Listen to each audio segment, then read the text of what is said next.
Are we live? Not yet.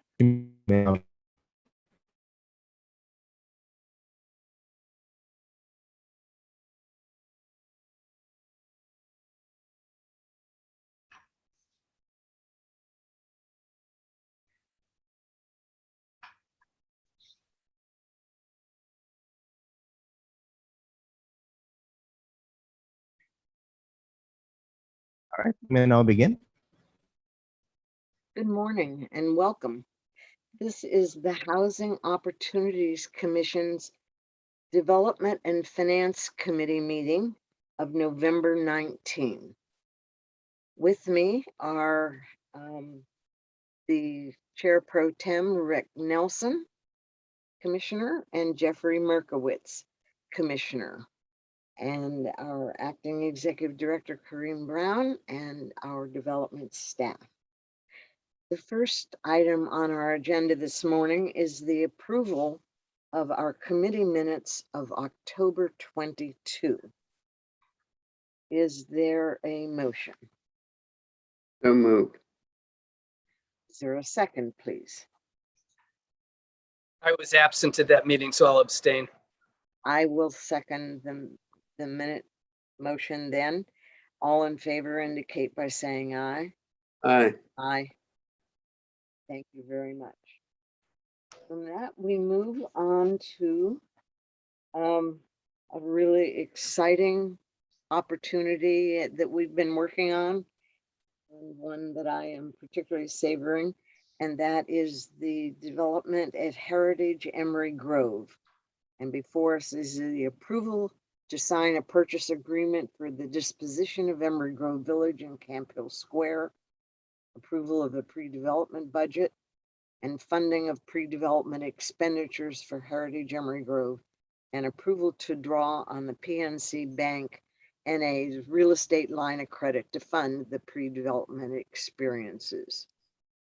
Green, I believe Jay and Marcus and Zachary all are going to be involved this morning.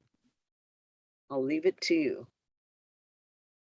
Thank you. Yeah, I'm going to walk you all through it. Jay is going to be transitioning into the lead on this project.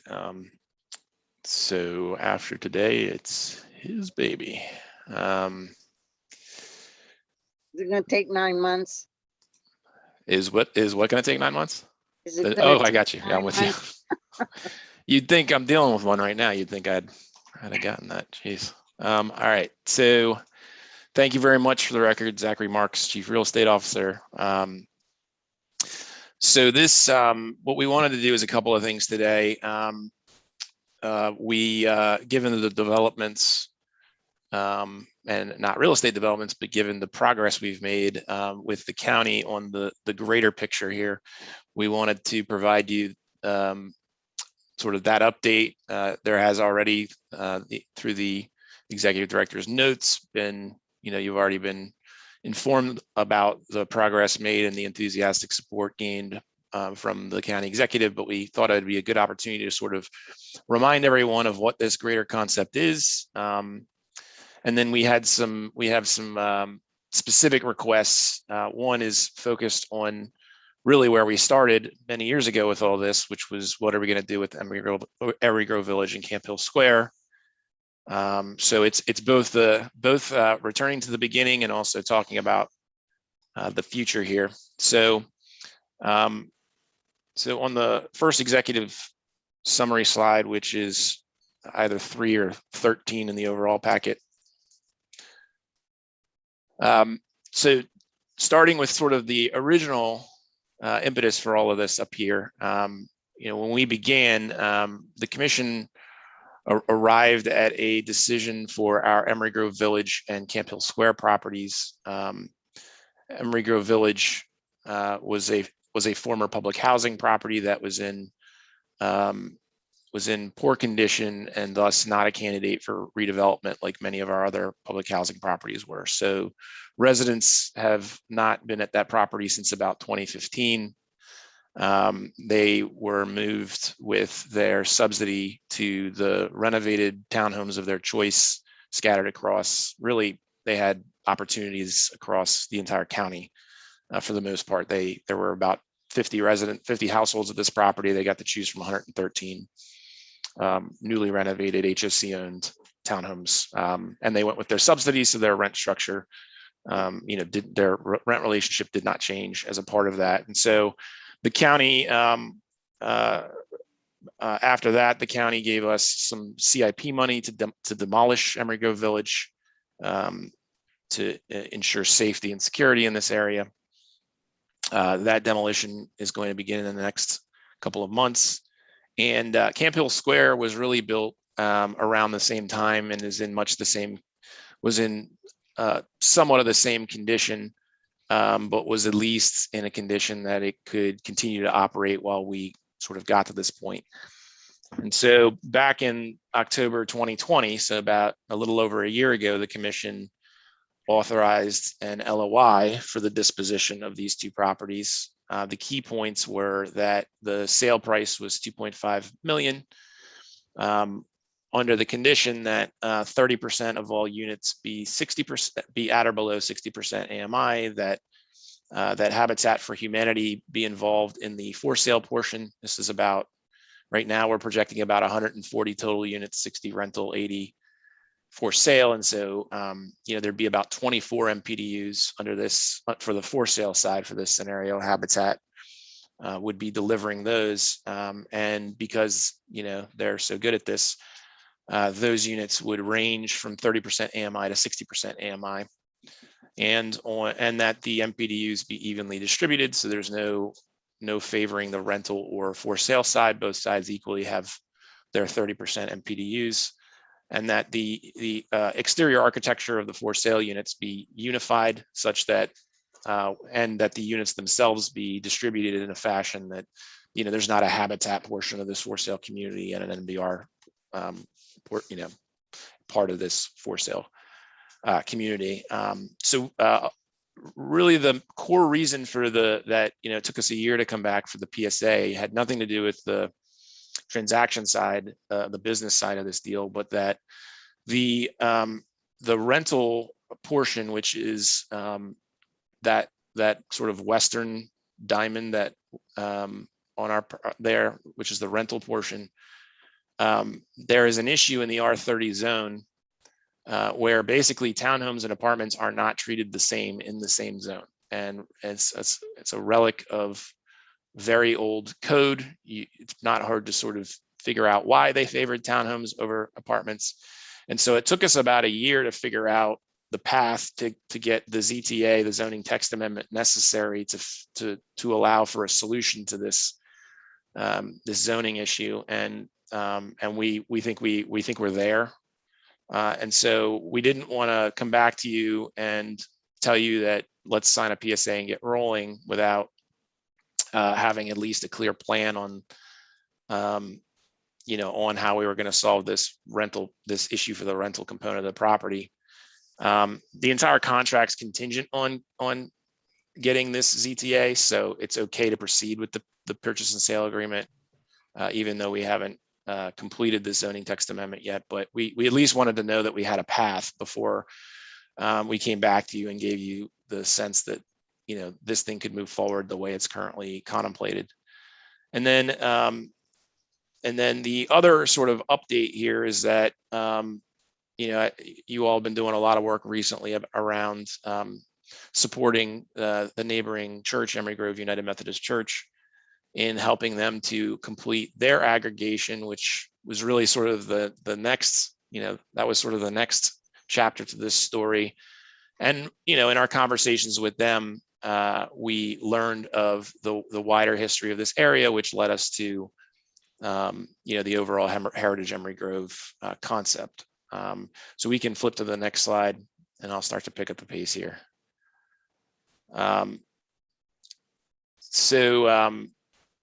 You can go to the next slide, please.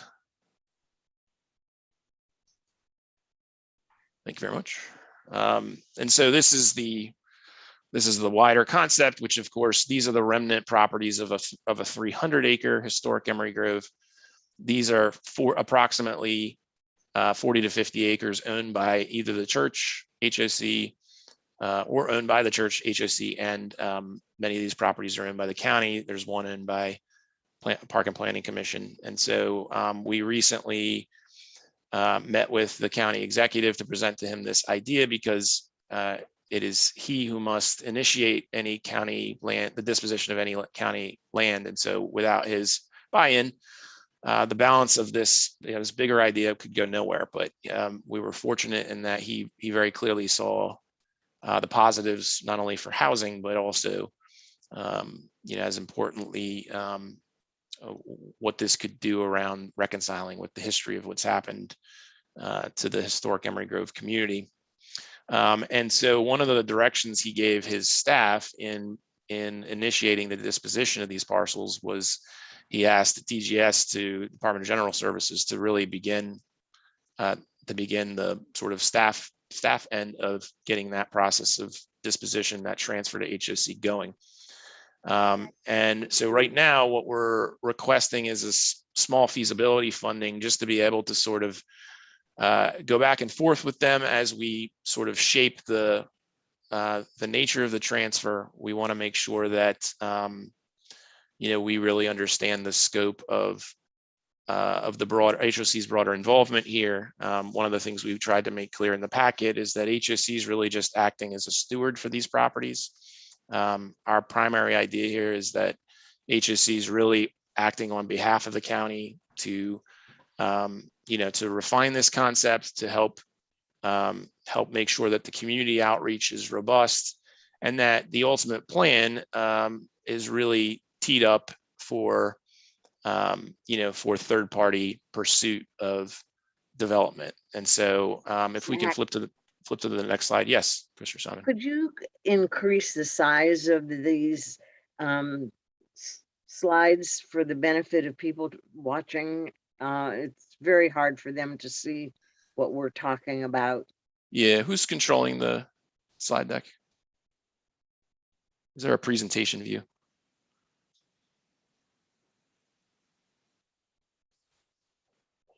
Should that be large enough? Well, I think you could. that's better. Yeah, A little better. Yes, thank you. and you can favor the graphs over the graphics over the narratives, I think. Yes. So, yeah, and so just as an example on this slide, 1 and 2 on this slide, which are on the bottom of this graphic, that's Emory Grove Village, HOC's Emory Grove Village, Camp Hill Square. To the northwest, 3, 4, and 5 are is the church aggregation, and so every other highlighted property is either Park and Planning or the county, with the exception of letter C, which is toward the north end of, which is on the north end of the graphic. C is actually the church's active cemetery owned by the church, and D is actually owned by the Board of Education. And those are just illustrative. Those are obviously not properties that we would expect to be involved. B is owned by Parks as well. That's an active park. We would not expect those properties to be involved in the development side, but it was just illustrative. On the next slide, just to sort of round this out, the general idea here is this is the concept that HOC put together to be able to help show people what we thought was possible here. Obviously, this can change with input from various stakeholders, but at the end of the day, the only thing we would our assumption at this point is that HOC is really just acting on the county's behalf to be able to make sure that we get to a concept that all stakeholders feel they've had the opportunity to influence, but that ultimately we then turn around and the for sale portions of this or any future plan are ultimately either bid out or RFP'd to private developers. We show a rental senior affordable opportunity. We would do the same thing, where we would seek an affordable developer there. And that ultimately HOC is just getting these properties to that stage. It's those developers who would ultimately secure these properties through that competition process, and would then take on the responsibility of entitling, permitting, designing, and so on and so forth. So this initial feasibility request is just to help us to be able to make sure we can be responsive to the county staff as we go back and forth through the transfer process, and that we can ultimately have a good sense of what we think the following scope will be to really get to that RFP stage. It's probably the simplest way to describe things. The balance of the packet is really just providing the history behind the Emory Grove Village Camp Hill Square disposition. The PSA does not differ from the LOI in any material way. So the LOI that was approved by the commission in about a year ago, there was no change. I'm sorry, hold on one second. He doesn't like the vacuum. So there's no change, no appreciable change between the LOI and the PSA, but we still wanted to provide the history given there was about a year of a layoff there. We also wanted to provide an update that the commission does appear to have gotten to a price, agreed upon price with the seller of the single family home that they needed that will fit within the loan that the commission has approved to help support their aggregation. And then the balance is really just, again, providing background on the Heritage Emory Grove development. We may want to flip to slide 13. It's also 23 of 29 in the overall packet. And again, I'm happy to speak to questions or comments on anything prior, but it was really just background material. Page 23 of 29 really just outlines the update on the meeting with the with the executive. This was all information provided by the executive director in a previous commission meeting as part of her report, but this again was just designed to also capture all the things that have happened and maybe bring us up to date, because I know that was a request of some commissioners. And some of the very specific things that we needed the county executive support on, which he gave, some conditionally, but not conditional on anything that was, a problem to meet. But these were, mostly around the transfers of some of these properties, which he didn't have issues with, the abandonment of the right of way, and in terms of he tentatively supported he's open to supporting, I guess is the best way, the optional method MPDU ZTA. We owe him some additional information to make sure that he's comfortable with precisely what we're trying to accomplish and that it doesn't have any unintended consequences. And so you can see that, he had a lot to wade through with us and he took the time to do it. And we're really pleased that he saw the very important purpose for doing so. The following slide just gives you an outline, more detail around the $272,500 feasibility request, what we're trying to do, and then the subsequent stage that it leads to. And again, really just trying to be clear that after this, we only view one more stage for the overall Heritage Emory Grove development, which is getting from an agreement with the county on the terms for which the land would be transferred to HOC, and then really getting from there to the successive RFPs for the housing pieces of the Heritage Emory Grove development. We don't anticipate HOC participating at this point. Staff's not anticipating HOC's participation on any of those development components. We think the nonprofit and for-profit private markets can deliver on that perfectly fine. So the issues for consideration, which is page 26 of 29. This was a big packet. There was a lot of information. Most of it was just in response to, I think there were really a desire to get brought up to speed on everything and the full scope of everything that's going on, because there's almost 3 different transactions here, but 2 of those transactions sort of fit into the Heritage Emory Grove idea.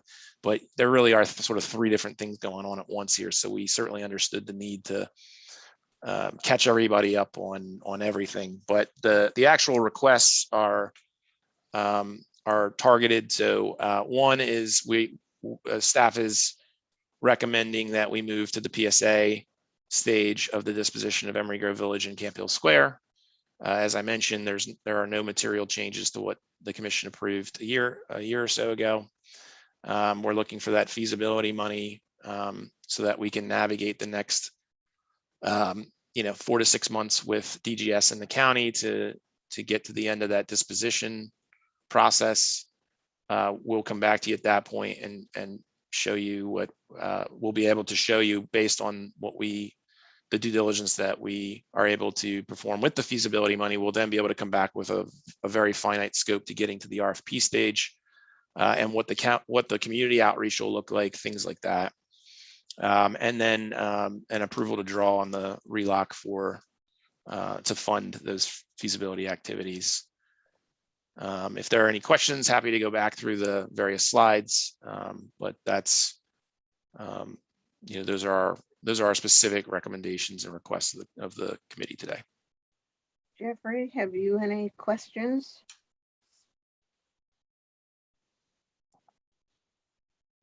I don't have any. No, this is very exciting, and I think this is a great project. So excited to see that it is reaching this stage. I think is this the first time we're talking about this publicly? So I think, at the board meeting, maybe when there'll be more eyes, maybe talk a little bit more about the history of the Emory Grove village there and some of, what happened there and, the role we're playing now might be good to include at that point, but this is great. Rick? Yeah, I've got a few questions. One, what discussion has there been with the townhome community behind Emory Grove? And similarly, what discussion with the folks at Camp Hill Square? We have not done any outreach. We would want the buyer. We did not want to get in front of the buyer doing that outreach. Well, I think that maybe somebody needs to start talking to them. Because as I recall, there were some issues with that townhome community before in terms of not wanting certain kinds of replacement for Emory Grove. Yeah, the PSA is what will allow the buyer to be comfortable with beginning precisely those conversations, that outreach. But as this isn't a development we're involved in, we didn't want to assume a method of doing that. That's going to be up to them. Well, I hear you say it's a development we're not involved in, but we're involved in this whole From development. the beginning. And I'm not. I hear throughout you're suggesting that there's some roles we're not going to play because we're not really involved. But the fact is, we're almost involved as a master developer. So I'm not necessarily comfortable with just saying that we're going to divorce ourselves from this.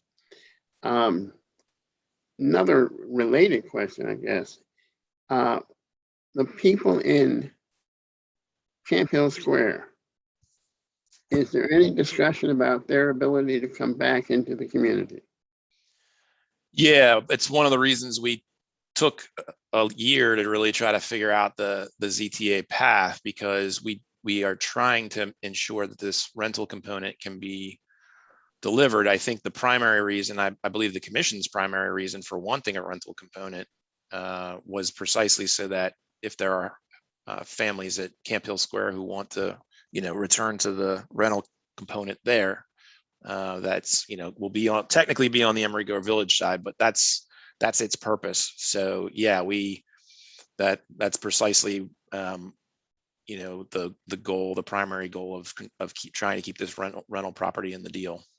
Well, but I guess, I mean, the other piece of that is that some of them might actually, with proper assistance, want to purchase. Absolutely. Maybe in the Townhomes. in the habitat portion. Yep. And so, which gets back to a question: is there anything in the agreement with the developer and/or habitat that addresses this point? I don't know if we have. I'll go back and look. I mean, we've had extensive conversations certainly about the rental component.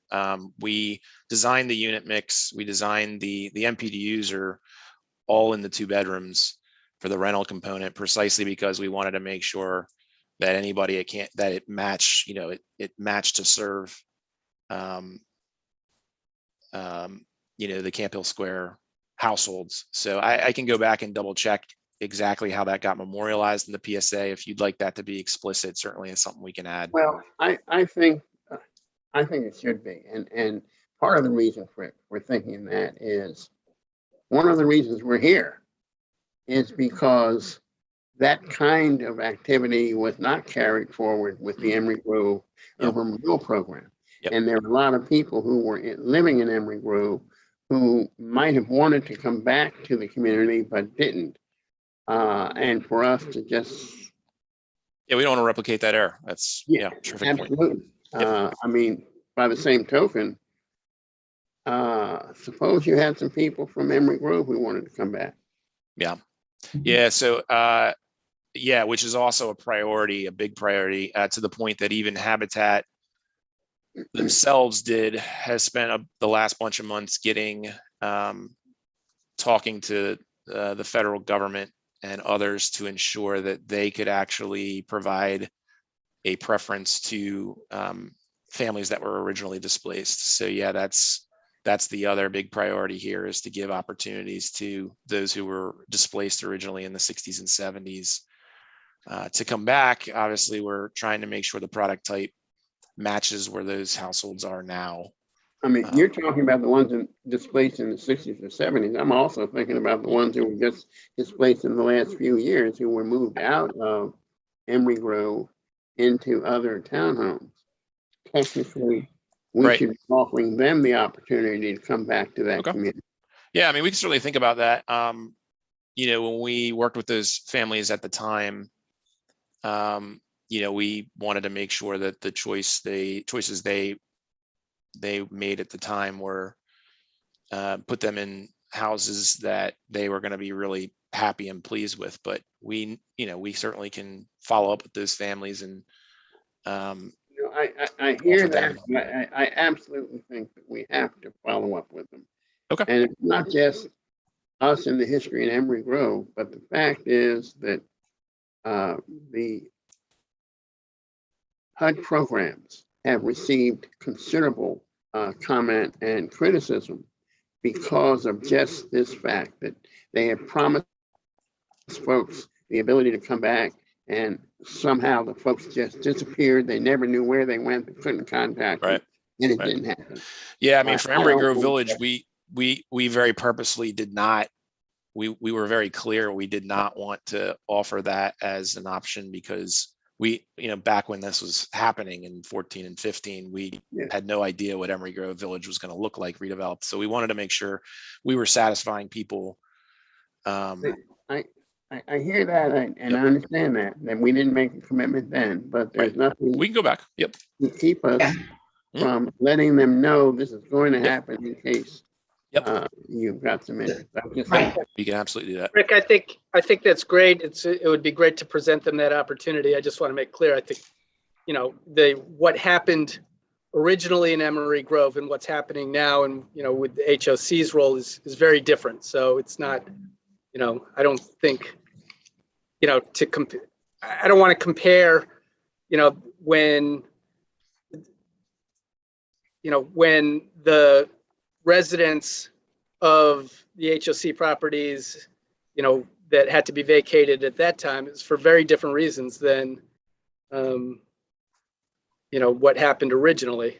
I'm not in agreement with you on that. The fact is that the original urban renewal project displaced a number of Emory Grove families so that in fact properties could be aggregated and redeveloped. And those families supposedly were told that they could move back. So it's the same thing. They were forced to move from their homes, as is going to be the case with the folks at Camp Hill Square. And it's a subject that I'm very sensitive to because I've seen it occur and happen too much. I don't think there's that much of a difference. It's still a government-like entity that is requiring families to move out of their residence in a community that they've become accustomed to. And we should, if we can, offer them the possibility to come back to that community. I'm not disagreeing with that. I think the other issue is that community has so much going for it. In the 70s, we were able to preserve or locate the recreational center and pool over great community opposition in the Emory Grove area, and it will be a touchstone location for youth activities, senior activities. That was preserved, and the shopping center that is right there has everything from a grocery and pharmacy to a bank to and if I'm not mistaken, it was the first wheelchair accessible shopping center in Montgomery County. So there are a lot of wonderful resources that are already part of that community. And I'm certain that people at Camp Hill Square appreciated those resources and are going to want to come back, just as some of the people from Emory Grove Village are going to want to come back. So, but at least they are coming back to a broader community that they're familiar with, and yet we're supporting the history of the community in a way that it was not respected and treasured in the 70s. So I'm also very concerned that we continue that effort. It was not that the agency had no regard in the past. It was that the rules of the tools that we had to use did not permit some of the things that we realize in hindsight were so critically important. But I knew many of the families there, and some of them had no water, some of them had no electricity. So there's been progress, but there's also been unintended consequences. And to see this brought up to date and in concert with the community and the church is a wonderful testament to the sense that people have in that community, of their community. And I'm just delighted that we're able to be a part and facilitate this, as I know all the rest of you are. So we thank you very much, Zach, for that information. I would move approval of the recommendation that we support the staff recommendation to the full commission. Is there a second? I would second. It's been moved and seconded that we move forward and adopt. We have a resolution here to adopt. No, No, we don't. We just have to approve. we support the staff recommendation. Okay. Thank you. If there are no other questions, I will Call the question. All in favor indicate by saying aye. Aye. All right. It's unanimous. Thank you very much, staff. We're excited about the breadth of this and the way we've been able to involve the community and restore at least part of what was lost. And so let's move on to our next item. And let me just mention also, just to clarify, what was lost way back there when in the 70s wasn't HOC. No, It wasn't an HOC project. It was a county project, Yes. the Urban Renewal Agency. well, HOC did the two developments Yeah, in the well, Village of right. Washington Square, and we preserved or got the community center located in Montgomery Village, and I think that's important. All right, the next item for us to consider is the issue of roof replacement on some units in Cider Mill in Montgomery Village. Green Gaithersburg, I'm sorry. For the record, my name is Millicent Anglin. I'm an asset manager in the Property Management Department, and I am presenting a request to replace the roofs on 6 buildings at Cider Mill Apartments. Cider Mill is an 861 unit mixed income property located in Gaithersburg. The property is managed by Grady Management and is currently 96% occupied. The property is comprised of 72 buildings, and the roofs on 6 buildings are beyond their useful life and are in need of immediate replacement. Despite repeated repairs, these 6 roofs continue to leak during heavy rains and adversely impact tenants. Grady Management and Construction Insight, an engineering firm, completed an emergency procurement to replace these roofs, and 6 bids were received in response to their RFP.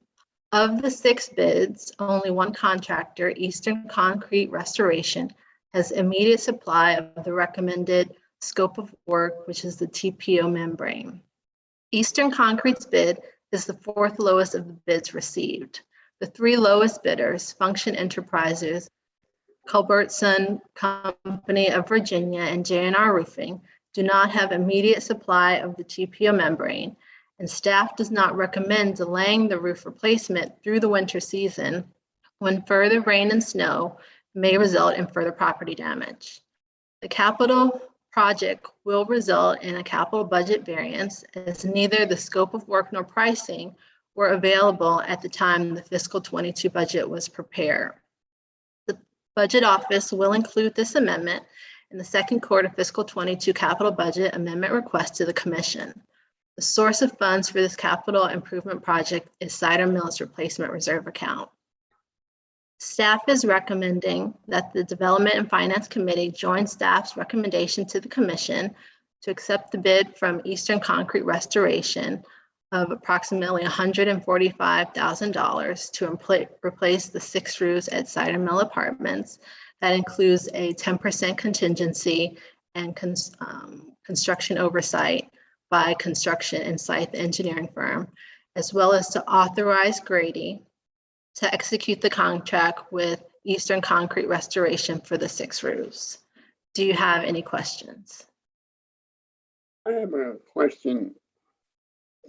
You say the money is going to come out of the replacement reserve, but we're not really authorizing that here. Yes, so there will be a subsequent request submitted by the budget office as part of their fiscal 22 amendment. But I mean, how can we approve the execution of a contract for this without identifying a source right now? I mean, I'm not quarreling with it. I'm just. Commissioner Nelson, Yes. this is Terry. They are identifying the source as the replacement reserve. It will cause them to go over budget. They've already discussed it with the budget office, and we will amend the budget so that it reflects the overage, but they are identifying the replacement reserve, and there are sufficient funds for the work. Then I think you should have in the final recommendation, you should have a 3rd bullet point that says the source of funding is the replacement reserve, but it's buried up in the narrative somewhere. Understood, yes. This raises the question for me, what are the condition of the other roofs? Are they, there's a lot of roofs in that community. Okay. You're breaking up No, we can't hear you. Can you hear me? now, Yeah. yes. Can Better. you hear me Yes, a little better. now? Go ahead. The other roofs are in various stages. We completed a roof assessment in September 2020, which determined that all of the roofs at the property have 1 to 3 years remaining useful life. We are currently working with the real estate division to determine whether the remaining roofs should be repaired or replaced and to identify the source of funds for that work. And I'm glad to hear that, because can we scroll down to the table that shows the pricing?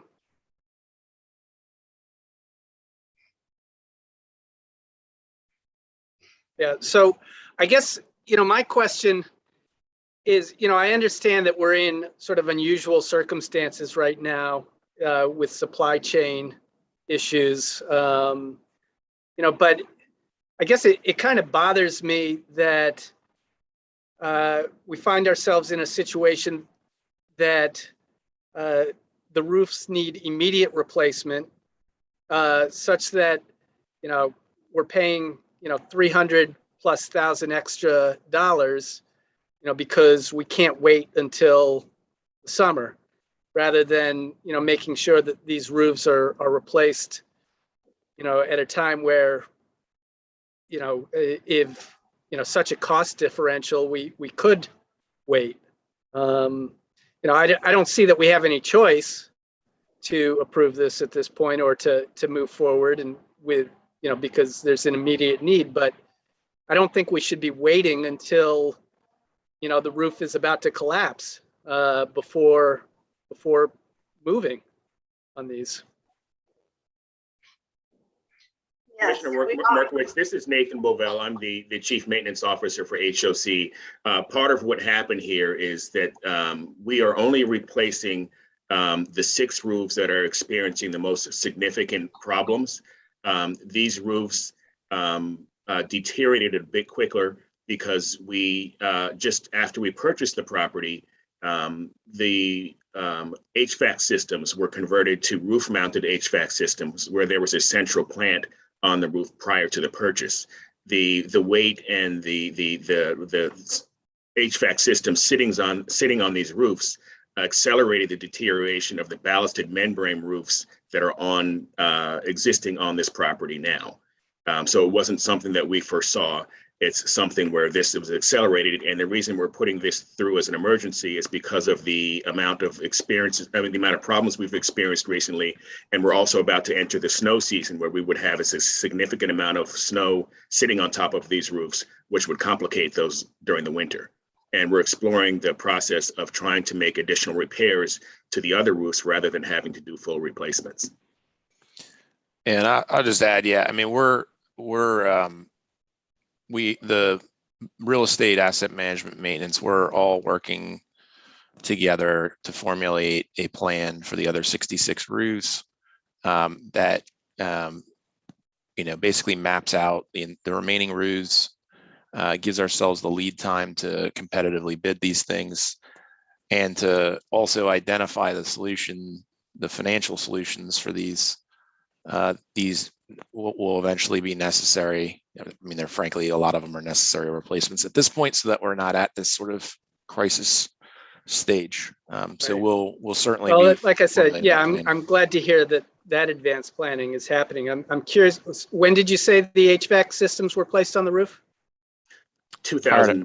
I'm sorry, go ahead, Nathan. I believe it was 2017 or 2018. Yeah, it was done by the prior owner.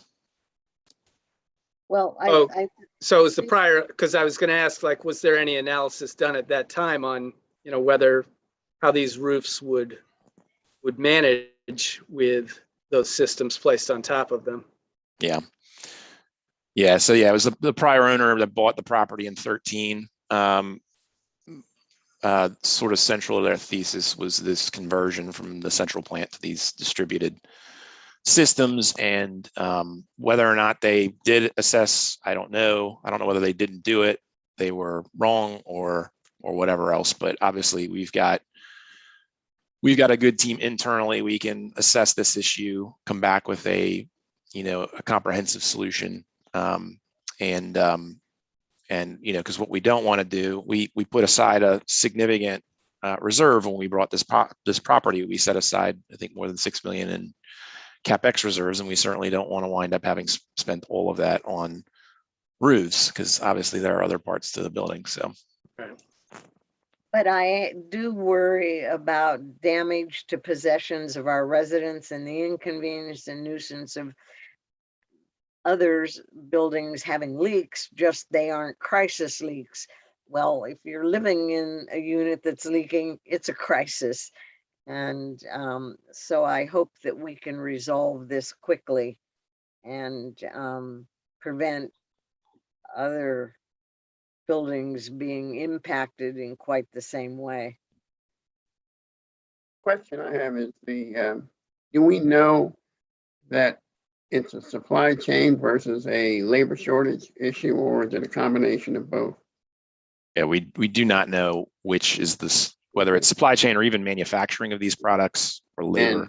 And related to that, which is where I thought Jeff was going, is even when things ease up, we don't know how long it's going to take for firms to be able to comply or respond to RFPs. So we could go next summer with an RFP and find out that we're, 8 months away from them being able to fulfill that. So that was definitely part of my point, was that, what I we thought. don't, yeah, Yeah, I mean, we may want to, I'm only saying may because I want to make sure our internal team has the opportunity to produce the recommendation jointly, but I can certainly see one of the things that comes out of this internal evaluation is frankly getting an IFB right back out on the street to probably, frankly, some of those summer 2022s, it's probably the right time to get rolling is in the next couple of months to make sure that,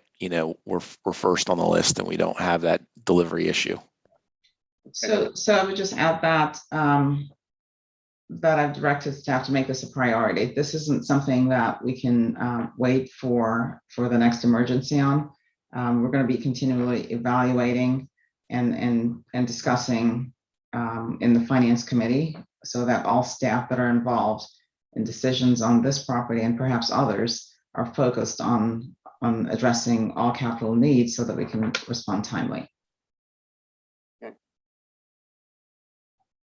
I would move the recommendation that we forward this to the full commission. I second. All right, it's been moved and seconded to move forward expeditiously. And if there aren't any other questions, I'll call for the question. All in favor, please indicate by saying aye. Aye. We are unanimous, and I think we all sense the urgency here and appreciate a prompt response. Okay. Is there any other items to come before us today? None that I'm aware of. This is it for today. Thank you. May I have a motion then to adjourn? Wishing everyone a happy Thanksgiving. We'll see you this afternoon. Thank you. Same to you. Same to you, commissioners. All right. All right. Bye-bye. Right. Stay safe.